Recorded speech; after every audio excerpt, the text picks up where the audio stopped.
Technically speaking, what you don't understand about life is that you do not manage life. It's a very ridiculous thing to say to you. But you don't breathe.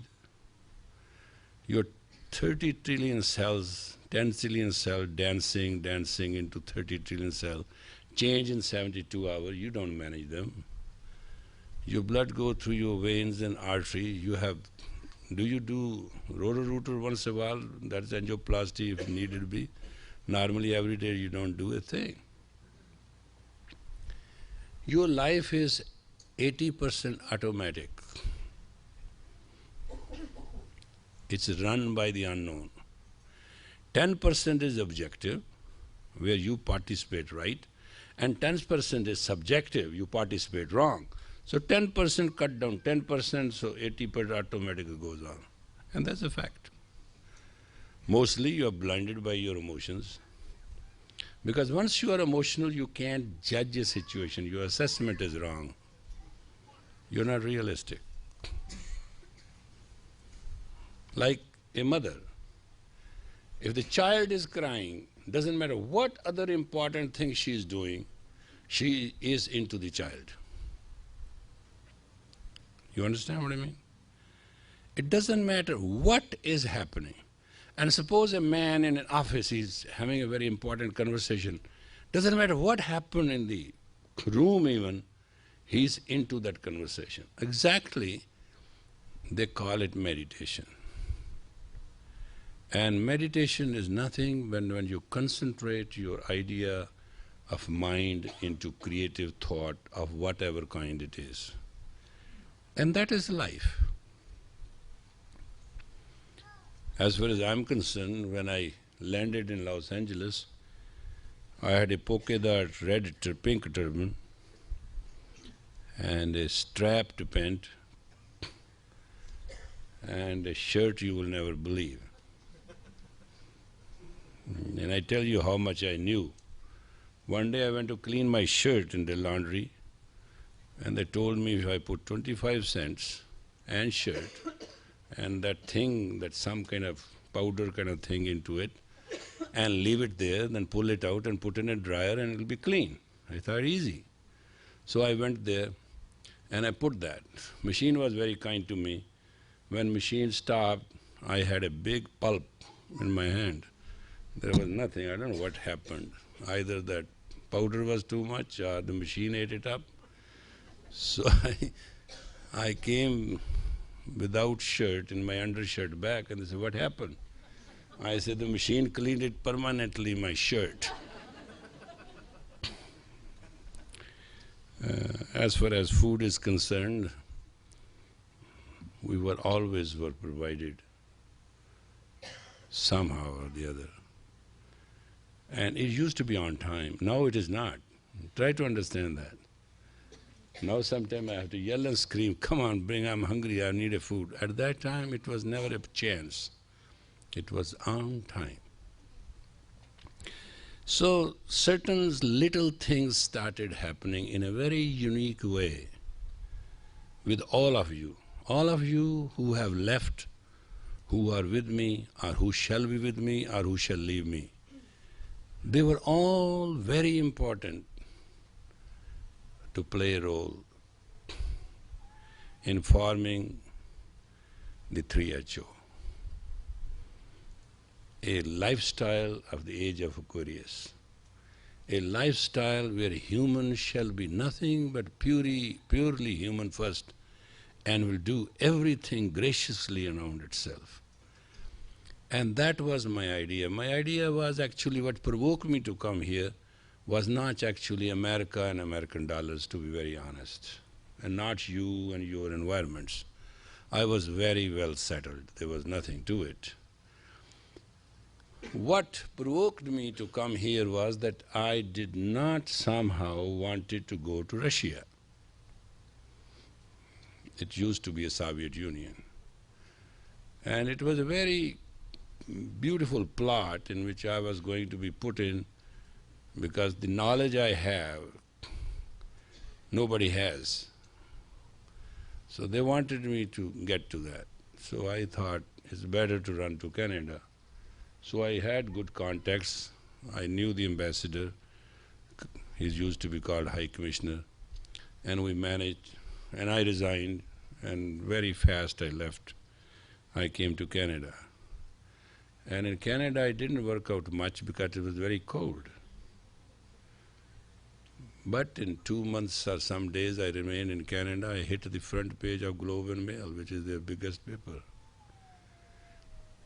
So I walked on the snow with newspaper tied down around my foot because I didn't have a shoe and my feet are very wide, nothing fits normally. That's why we built a factory, shoe factory.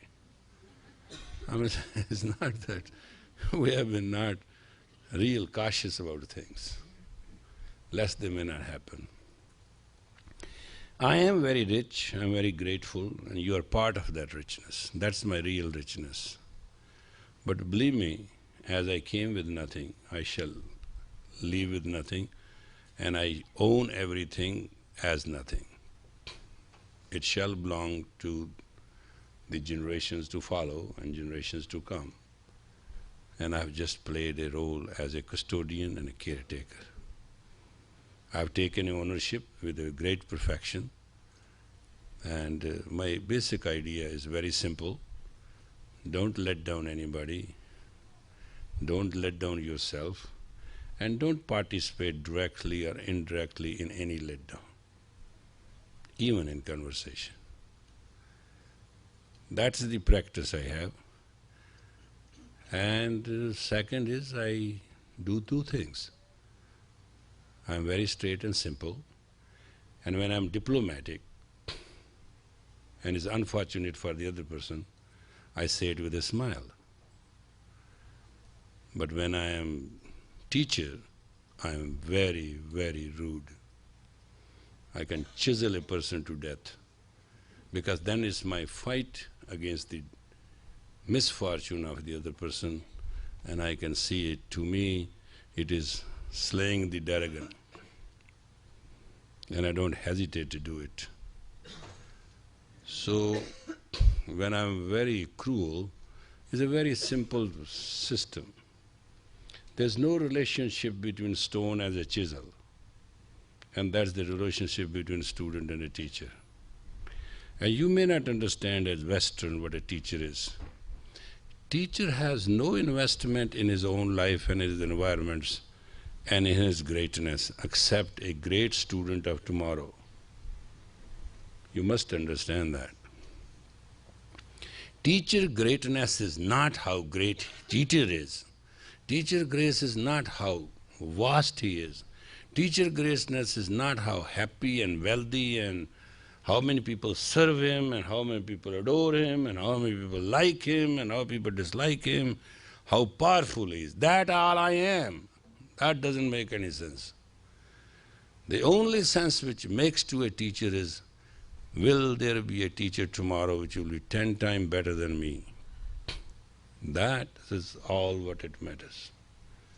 And if that is not done, then the legacy of the golden chain breaks. In our legacy of Kundalini Yoga, a student has to be 10 times better than his teacher, period. And it's very simple. There is a bhakti way, a devotional way of doing it. You become zero, the one God will be with you, you become 10 times better. That's a bhakti way. Shakti way is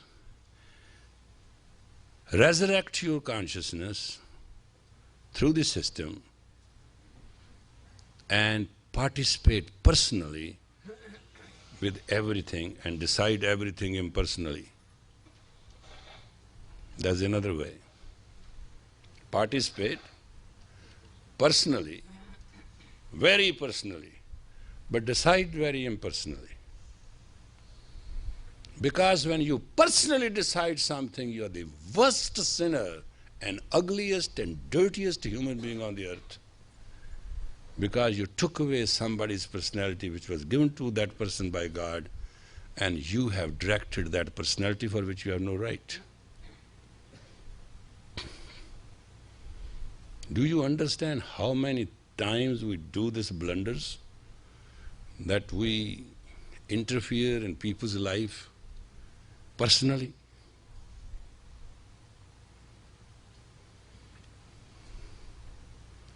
When you have to let something go, let it go with grace. When something come to grace. And there's a one simple thing in your life you should understand. Take it granted. You give anybody something or not, you share with anybody something or not, you be kind to anybody or not, but do not ever,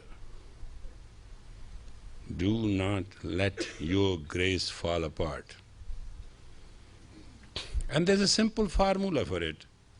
Whenever you are doing anything, just remember, does it serve your grace